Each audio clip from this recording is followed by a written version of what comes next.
Akhirnya apa? Rusak segala-galanya. Sampai sekarang rusak. Ya, dari generasi ke generasi, saudara, rusak. Ya, nama Tuhannya tidak dikenal lagi. Ya, dirubah-rubah. Coba kan, nama Tuhan tidak dikenal, digantikan nama yang tidak pernah diperintahkan oleh Tuhan. Ini orang-orang yang menggoreng, saudara. Menggoreng sedemikian rupa. Kan begitu. Ya. Kalau kita baca Matitia 6 ayatnya 33, carilah kerajaan dan kebenaran. Carilah, baca.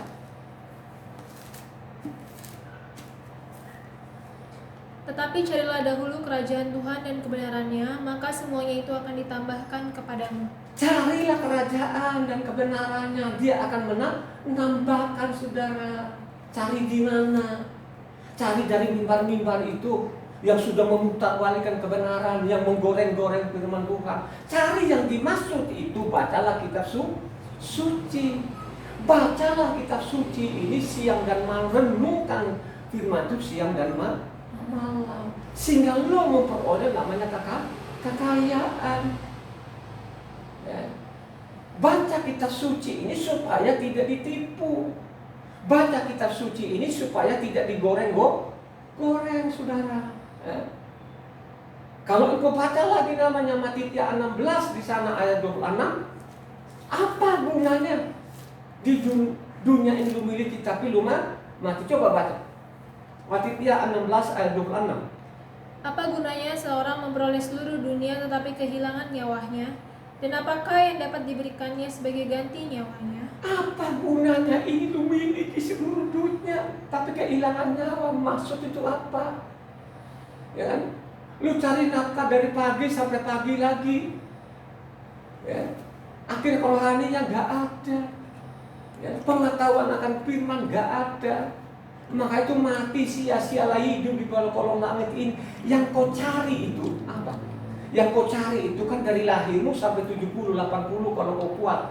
Ya, udah selesai itu. Ya, tidak mau orang ini harta kekayaan abadi ini, yaitu namanya nyawa kita, keselamatan itu, tidak mau. Ya. Ya. Saya merasakan seperti itu. Bagaimana dulu mencari namanya ya harta dunia ini. Saya harta dunia ini sampai seluruh Indonesia, dari pulau ke pulau. Ya. Kalau orang lain mungkin cari uangnya di Jakarta, saya ini mencari uang dulu sampai seluruh Indonesia. Ya. Dari yang sulit, yang paling sulit, ya dong. Itu menghadapi bahaya dan lain sebagainya. Bukan bahaya tadi mau menyampaikan kebenaran sana, bukan, saudara. Cari uang. Ya, tidak ada waktu lagi untuk doa. Ya dong. Bangun pagi, mandi, langsung cari uang lagi, jalan lagi. Coba. Ya. Pada waktu tahun 2000 disitulah luar biasa Tuhan itu. Ya. Tuhan itu mengasihaniku, ya kan? Mendorongku supaya saya baca namanya kitab suci. Dari situlah baru saya tahu, ya, wah luar biasa Tuhan ini. Ya. Buat apa lo miliki di dunia ini? Tapi lo mati. Banyak orang, saudara. Makanya, waduh, ada orang kaya banget kaya gitu kan. Ya. Akhirnya apa? Akhir-akhir hidupmu ada di kursi roda saja, makannya bubur aja, sakit-sakitan, tidak pernah sembuh, kan begitu loh. Jangan, saudara, mendingan rendahkan hatimu, ya. Jangan ikut-ikutan. Wah, ini adalah kitabnya apanya bapak-bapak gereja kita, bapak gereja ini saja pun tidak pernah mau baca. Tinggal lu pilih yang mana, kitabnya bapak gereja yang mutarbalikan kebenaran atau kitabnya bapak gereja yang saya sebut tadi itu. Ada namanya Matitia, saudara aja, jangan diputar-putar. Ini nama ini di Indonesia namanya Matius, di Eropa sana Mateo. Nah aslinya sana kan Matitia, kan begitu kan. Ini diputar-putar, digoreng-goreng, sudah. Ya. Ini adalah penipuan ini yang luar biasa, kejahatan manusia ini. Ya. disuruh di dalam kita adalah namanya bapak-bapak gereja kita ini kan tidak pernah menyuruh orang suruh ibadah minggu, tidak pernah ada. Disuruh ibadah namanya Sabat itu kekal. Sabat itu penting sekali loh saudara. Itu perjanjian Israel dengan Tuhan itu Sabat itu. Siapa saja yang namanya memindahkan Sabatnya itu dihukum mati. Jangan memindahkan, itu namanya melakukan Sabat dihukum mati, apalagi kau pindahkan. Ya? Terus kalau ditanya tadi, itu ada bukunya Bapak Gereja katanya. Ya? Dibikin namanya tadi untuk melegalkan tadi itu, perbuatan kejahatan tadi itu dibikin buku. Ya? Lu itu kan apakah kurang pintar itu Bapak Gereja itu? Mereka doktor. Ya betul doktor. Tapi kalau kau baca di dalam Matitia 23 itu memangnya bukan doktor, ya, itu doktor juga. Sekarang anaknya saja dia mengatakan, hai kamu pembuat kejahatan, celakalah kamu, celaka. Itu anaknya dibilang celaka, ya. Terus kau ini kan budak, ini gimana sih? Budak sekali kau menganulir perkataan Tuhan ini diajarkan kepada orang, kan begitu kan? Ya contohnya tadi yang kita baca ini ada 4 kelompok ini yang mereka goreng habis, itu namanya kelompok yang di keempat. Ya, jadi seolah-olah yang di 4 ini kan mereka namanya kekayaan. Makanya saudara bawa di sini kalau hanya bawa 10.000-mu, yang hanya kau dapat sekian. Tapi kalau bawa di sini 10 juta, kau bawa di sini 100 juta, maka engkau beroleh sekian karena 100 kali lipat. Coba kan, ya. Akhirnya orang sekarang ada taktik-taktik licik lagi, ya toh, nggak ada lagi namanya pakai kotak dan lain sebagainya, dipakai apa? Nomor rekening, taktik licik lagi itu, kasih nomor rekening. Kalau rekening kan tidak mungkin lu kasih 10.000, ya toh. Kalau rekening paling tidak sekecil-kecilnya 100.000, kan begitu kan? Ya. Mereka menggoreng sedemikian rupa, kan begitu loh, ya. Carilah namanya kerajaan dan kebenarannya. Kebenaran yang dimaksud itu apa? Kebenaran yang dimaksud itu harus kau baca namanya kitab Taurat dan kitab para nabi. Itulah sekarang ini mau begitu namanya gencarnya mereka ini, ya, penipu-penipu dari mimbar ini, pembunuh-pembunuh ini dari mimbar ini, kan begitu. Taurat itu tidak berlaku lagi, ya, karena dia tidak baca tuntas, ya. Coba kalau dia baca tuntas itu dari Kejadian sampai Wahyu, ya, dia tidak akan pernah berani, ya, tidak pernah akan berani. Coba kan. Nah ini pun yang mereka anggap perjanjian baru ini yang digoreng sedemikian rupa. Ini adalah kejahatan, saudara. Ya, suatu saat nanti, ya kan, dia akan kirim nanti guru-guru yang memiliki pengetahuan, ya. Kirim guru berpengetahuan kepada siapa? Ayo. Tuhan nanti suatu saat akan kirim guru-guru yang memiliki pengetahuan untuk siapa? Untuk siapa? Untuk bangsa Israel. Ya. Suatu saat nanti akan dikirim guru-guru ini, guru-guru yang memiliki pengetahuan nanti mengajar kepada Israel. Kan begitu kan? Ya, masa bilang ini kan suatu saat diajarkan perjanjian baru dengan mereka. Ya, suatu saat kapan saya tidak tahu, ya. Disitulah dikirim guru. Makanya pada waktu dia datang di bumi ini, saya datang di bumi itu bukan cari sama siapa-siapa. Saya mau cari domba-domba Israel yang nyasar. Dia nggak cari situ. Boro-boro dia cari situ, kok belok-belokkan firmannya, gitu. Terus kau ngajarin orang itu karena dia nggak sekolah, ya. Itu karena dia nggak sekolah. Siapa yang nyuruh dia nggak sekolah itu? Pada waktu Yesua datang di bumi dengan sekolah, bukan karena tidak sekolah tadi diolok-olok, itu anak tukang kayu kok, kapan sekolah di mana dia? Nyuruh begitu kok ngomongnya dia adalah Tuhan sendiri, kan begitu. Sekolah dari mana? Dia tukang kayu. Dia kuliah di mana? SD di mana? SMA mana? SMP di mana? Dia tidak butuh huruf, jangan dengarin dia itu, ya, kan begitu. Makanya dikejar-kejar, harus dibunuh itu, kan begitu. Ya. So ngajarin kita ini sekolah doktor. Maka dia celakalah kamu pembuat kejahatan, celakalah saudara. Yang dia ngomong ini bangsanya sendiri, saudara, bangsa pilihannya, biji matanya. ya, ikat pinggangnya, kekasihnya. Ya. Dia datang di bumi ini kan begitu, dia carilah domba-domba itu. Ya. Tapi yang bermasalah besar sekarang ini bangsa Goim ini, mereka putar balikan, mereka menggoreng-goreng untuk kepentingannya. Tadi kan kita sudah baca namanya Galatia 1 ayatnya 9 tadi. Kalau ada yang menyampaikan Injil yang berbeda yang kami sampaikan ini, terkutuklah mereka. Banyak yang mati konyol, saudara, mati konyol, ya. Mati karena celaka, mati karena bencana, mati karena penyakit, kan begitu kan, coba kan, ya. Buat apa memiliki seluruh dunia ini kan begitu kan, hanya sakit-sakit aja kan, akhirnya mati-mati juga ini kan begitu. Itulah akibatnya karena tidak mau pernah membaca. Ya, coba kalau di tempat-tempat ibadah itu coba. Ya, karena tempat ibadah di luar sana itu setengah jam, saudara. Setengah jam saja pun dia udah ngantuk. Ya, nggak usah sampai setengah jam deh, baru ngoceh-ngoceh. Kan memang yang ngoceh dari mimbar juga nggak ada sambung menyambungnya. Dulu kan sering sekali pada waktu saya baca kitab suci, coba saya simak dari mimbar, udah saudara. Gitu.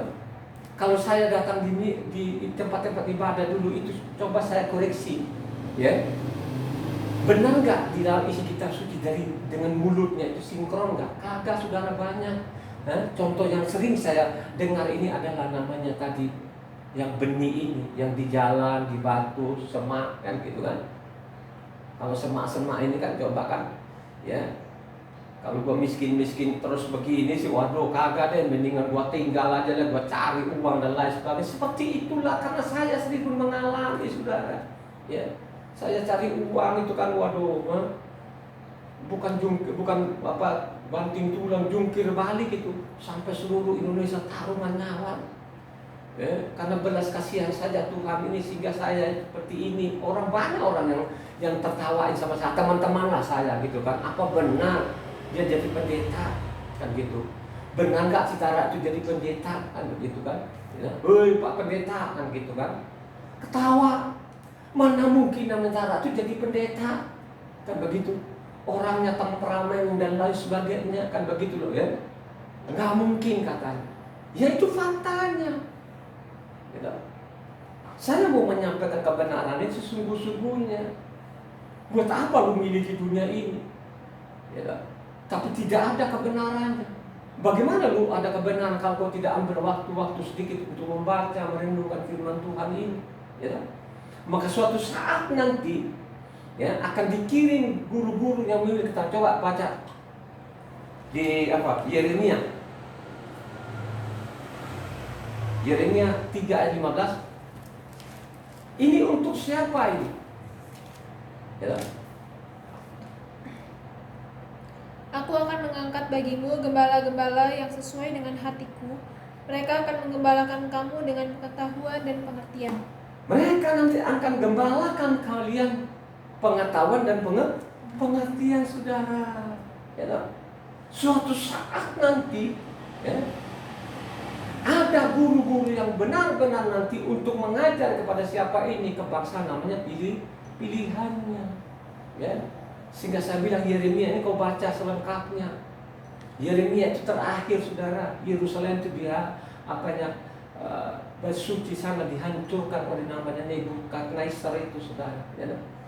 Terakhir Yeremia ini kan memperingatkan bangsa Israel berulang-ulang kali, saudara. Ya. Yeremia itu babak belur, saudara. Kembalilah ke Taurat ini, kembali ke Taurat ini. Kamu sudah menyimpang dalam Taurat ini, kamu memperkosa namanya Taurat, kamu itu mencuri dan lain sebagainya. Kembalilah yang benar. Tidak mau, akhirnya apa? Zamannya Raja Nebukadnezar itu kan gitu loh, Yerusalem dihancurkan sana, bongkar habis, gitu. Coba kan, bait sucinya hancur semua di sana lah, tembok-temboknya hancurkan gitu kan, akhirnya dibuanglah ke Babel sana, gitu. Baru sampai di Babel sana nangis-nangisnya. Dari Babel itulah kejahatannya ini bangsa Israel itu. Sampai Yosua ada di bumi, ya. Makanya kalau kebaca tadi Matitia tadi 13 tadi itu, ya. Makanya benar Coba kita baca Matitya tadi.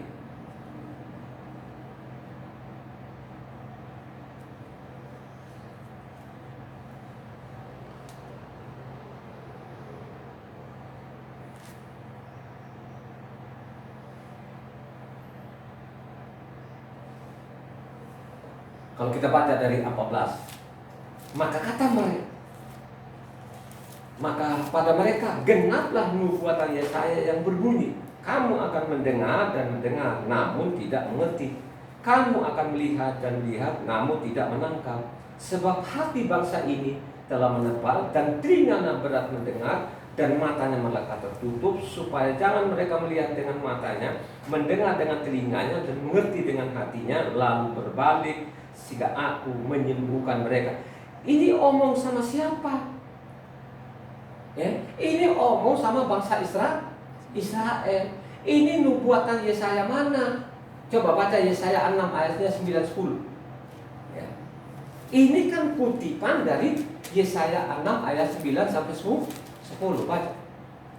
Kemudian firman-Nya, pergilah dan katakanlah kepada bangsa ini, dengarlah sungguh-sungguh tetapi mengerti jangan. Lihatlah sungguh-sungguh tetapi menanggap jangan. Ya, ini kan kutipan dari Yesaya, benar nubuatan Yesaya. Ya. Nubuatan Yesaya yang dimaksud tadi yang kita baca namanya Matitya 13 tadi itu nubuatan Yesaya ayat pasal 6 ayat 9 sampai 10. Ya. Coba dari Yesaya itu sampai datang Yosua itu berapa, saudara? Berapa tahun? Gitu? Ya, lama sekali, mungkin 700-an tahun, 800 tahun. Kalau kita hitung dari Salomo itu, saudara, ya. Salomo sampai kepada Tuhan Yesua itu kurang lebih itu 960 tahun. Kan begitu ya? Ya. 960 tahun. Zaman Yesaya ini, saudara, ya, kurang lebih lah mungkin sampai ke Yesua itu kurang lebih 700 tahun. Ya. Waktu nubuatan Yesaya tadi itu, pada waktu nubuatan Yesaya tadi itu, apa yang kita sudah baca tadi, waktu dia datang, benar ini nubuatan Yesaya sampai ini manusia kok nggak paham, ya? Hanya ngejar-ngejar namanya Tuhan ini kan, kalau itu kan anak tukang kayu, dia itu tukang kayu. Coba, sekarang itu seperti itu, saudara, lihat saja kan, ya? Lihat saja sekarang kan, oh dia belajar, dia kuliah di mana? Dia sekolah nggak? Sekolah teologi ya? Kan begitu, nggak butuh sekolahmu. Tuhan itu, dia tidak pernah membutuh sekolahmu. Justru yang sekolah-sekolah inilah yang memutarbalikan kebenaran. Gitu. Ya. Di mana? Tulisannya di mana? Ya. Baca selengkapnya, namanya Matitya 23. Gitu. Nah kalau baca seorang 23 seolah-olah ahli-ahli tadi sekarang ini tidak bikin kejahatan, jahat betul-betul, gitu. Makanya sekarang ada satu dokter kan saya baca di YouTube kan, bagi dulunya wah luar biasa kan begitu kan, coba ya, wah masalah nama dan lain sebagainya. Ya. Si dokter satu ini cukup terkenal juga ya. Masalah-masalahnya Yahya Waloni dulu kan dia nantang si dokter ini kan begitu kan, awal-awalnya dulu kan gitu kan, misalnya Natal awal-awal dulu kan wah begini-begini, lama-lama si dokter ini dia mulai lunak ya, sekarang kan bahwa Natal itu betul-betul namanya hari Dewa Matahari, tanggal 25 Desember itu katanya hari Dewa Matahari. Si dokter ini kan begitu kan, dia terkenalin ya, dia sudah mulai lunak ya. Terus ada lagi yang bertanya sama dia di dalam isi kitab suci, kenapa di dalam isi kitab suci itu ada Tuhan huruf besar semua dan ada Allah huruf besar semua? Sudah benar ini dokter satu ini kan begitu kan, dokter satu ini ya. Jadi kalau kamu ketemu namanya Tuhan huruf besar semua adalah Yahweh ya. Ini dokter satu ini kan begitu ya. Dia sudah mulai sadar kalau kamu ketemu namanya Allah huruf besar semua sama. Itulah Yahweh kan begitu kan ya. Coba bayangkan saja dia dokter, saya bukan dokter. Dari tahun 2000 itu saya mengajarkan kepada anak saya ya. Evan itu 5 tahun, Ina itu 4 tahun ya. Begitu cepatnya mereka ini membaca kitab suci. Jadi setiap mereka temu namanya Tuhan huruf besar semua, mereka katakan Yahweh. Ketemu namanya Allah huruf besar semua adalah Yahweh. Ketemu hanya saja Allah, hanya saja mereka tetap baca Tuhan. Kalau hanya T-nya Tuhan, kalau mereka A-nya kecil maupun T kecil itu tetap namanya ilah. Luar biasa kan? Gitu. Saya tahun 2000 itu saya tidak pernah diajari oleh siapapun gitu. Nah sekarang doktor ini dia sudah mulai melunak saudara ya. Apakah itu sudah mulai masuk namanya kebenaran ini tidak tahu. Tuhan yang tahu kan begitu kan ya. Ini kejahatan yang luar biasa. Itulah akibatnya digoreng-goreng. Itulah akibatnya pakai namanya kitabnya apanya bapak gerejanya. Itulah akibatnya. Ada Talmudnya kan begitu. Ada Talmud kejahatan dianggap itu sudah jahat itu saudara ya. Kenapa saya bilang jahat? Karena saya sudah ngomong tadi kan, jangan ditambahi, jangan dikurangi. Ya, ikut saja. Apa yang diperintahkan Tuhan ikut saja. Apalagi yang kita baca hari ini kan 4 golongan manusia. Ini kan masa bilang jangan datang di situ kok ngantuk-ngantuk. Kalau memang tidak ada lu ngantuk tidur aja di rumah. Kalau tidak ada pemahaman ngapain kau datang di situ? Ya. Apakah Tuhan kehendaki? Dia tidak kehendaki. Contoh namanya Yeremia 7 ayat 9.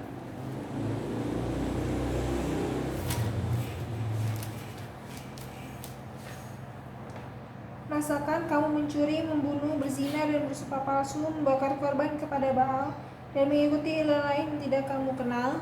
Ulang lagi yang keras. Masakan kamu mencuri, membunuh, berzina, dan bersumpah palsu, membakar korban kepada Baal, dan mengikuti ilah lain yang tidak kamu kenal. Kemudian kamu datang berdiri di hadapanku di rumah yang atasnya namaku diserukan, sambil berkata, kita selamat supaya dapat pula melakukan segala perbuatan yang keji ini. Itulah yang karena ada tidak punya pengetahuan apa-apa yang seperti itu. Kalau kita dulu, saya dari dulu kan gitu, teman-teman saya ini kan, ya, mungkin malam minggu kita diskotik di sana kan gitu, ramak sana ramak sini. Kalau minggu kita datang juga ke gereja saudara, ya kita anggap itu waduh Tuhan kehendaki, ya. Baru saya sadar betul-betul sesudah saya baca kitab suci ini dari Kejadian sampai Wahyu ini, ya, baru saya sadar, waduh, apa yang saya lakukan dulu itu jauh betul-betul. Aduh, saya benar-benar terima kasih kepada Tuhan itu, ya. Dari pembacaan kitab suci itu sehingga saya punya iman, gitu. Yang dikehendaki Tuhan itu adalah iman, saudara, ya. Yang dikehendaki supaya kau memiliki iman ini harus kau baca kitab suci. Itu yang Tuhan mau, ya. Itu yang Tuhan kehendaki. Bukan kau datang di tempat ibadah ini, ibadah yang benar, sudah pengajaran yang benar, sudah hati-hati loh saudara ya. Ya. Makanya sudah dikasih patok kau di situ, ya, dikasih ancaman di situ. Bagi orang-orang yang sering dengar khotbah saya, yang sering saya ajari supaya baca kitab suci, tapi kalau suatu saat nanti kau membelok dari kebenaran yang saya sampaikan itu, makanya sudah ada ancamannya. Ancamannya di mana? Ancamannya di Ibrani. Ada Ibrani 6, ada Ibrani 10. Maksudnya Ibrani lah saudara ya. Jadi tulisan aslinya Ibrani itu di dalam Ibrani gitu tulisannya kan begitu. Aslinya di dalam Taurat itu tidak ada namanya Ibrani kan. Kata Ibrani, kata Yunani ini kan tidak tahu dari mana. Kata Mesir ini kan, coba kalau kamu ke Mesir sana kan, orang tanya Mesir, orang juga bingung Mesir itu apa, nggak ngerti. Orang Indonesia saja kan yang bilang Mesir kan begitu kan, ya. Kalau sana mungkin Egypt kan gitu, atau di dalam kitab suci kita itu Misraim kan. Misraim kan nama orang gitu ya. Ya. Jadi Misraim ini kan memang keturunan Kanaan. Kanaan itu punya anak namanya Misraim kan, Ham itu punya anak namanya Misraim. Ya, jadi keturunan Ham itu adalah Misraim kan begitu. Jadi yang benar di dalam kata Misraim gitu ya. Jadi mari kita belajar sedikit demi sedikit, kita kembalikan yang benar. Jangan digoreng-goreng, jangan ditipu gitu. Yang dimaksud tadi itu kebenaran, kekayaan itu namanya pengetahuan gitu. Suatu saat nanti dikirim ada Tuhan ini guru-guru untuk Israel ya. Suatu saat nanti pada waktu diadakan perjanjian baru nanti kan begitu, kirim ya dibukakan kebenaran, hikmat itu diberikan kepada mereka gitu sehingga mereka patuh ya. Akhirnya suatu saat nanti mereka berseru kepada nama Yahweh itu ya, akan diselamatkan semua Israel. Kan sudah di sini sudah lengkap sekali di dalam, kalau engkau baca Roma 11 kan begitu sana, ya, pastilah kau tahu itu bahwa Tuhan itu tidak pernah namanya memusuhi namanya umatnya, tidak pernah. Ya. Ya, ini untuk kepentingan kita, makanya dibukalah rahasia. Ya. Rasul Saul bilang, ingat baik-baik ya, saya bilang, ini saya membuka rahasia kepada kalian yang goim-goim ini kan gitu. Dengan tegar tengkuknya mereka ini, kalian punya kesempatan itu. Nah, kesempatan yang dimaksud apa? Ayo, saudara, apa? Kesempatan yang dimaksud itu apa? Ya? Apa? Menjadi pengikut Tuhan. Kabar kesempatan itu mari kita baca selama masih ada kesempatan di bumi ini. Bacalah kitab suci setiap malam ini, bacalah ini. Ya. Saya sekarang ini mau masuk lagi 100 ke 39, ya. Sudah masuk sekarang saya sudah tawarik. Satu tawarik sudah 23. Saya mau masuk lagi ke 139 gitu kan. Jadi saudara jangan apa benar-benar lah, ya. Paling tidak dekat-dekatlah sama saya ini. Bacalah kitab suci ini siang dan malam. Renungkan siang dan malam ini. Karena sekarang punya kesempatan, ya. Makanya ada di rumah-rumah ini kan, supaya di rumah-rumah ini kan manfaatkan dengan baik. Kesempatan ini dimanfaatkan dengan baik. Itulah yang dimaksud apa? Roma 11 ayat 25 gitu lah. Coba ayat 25.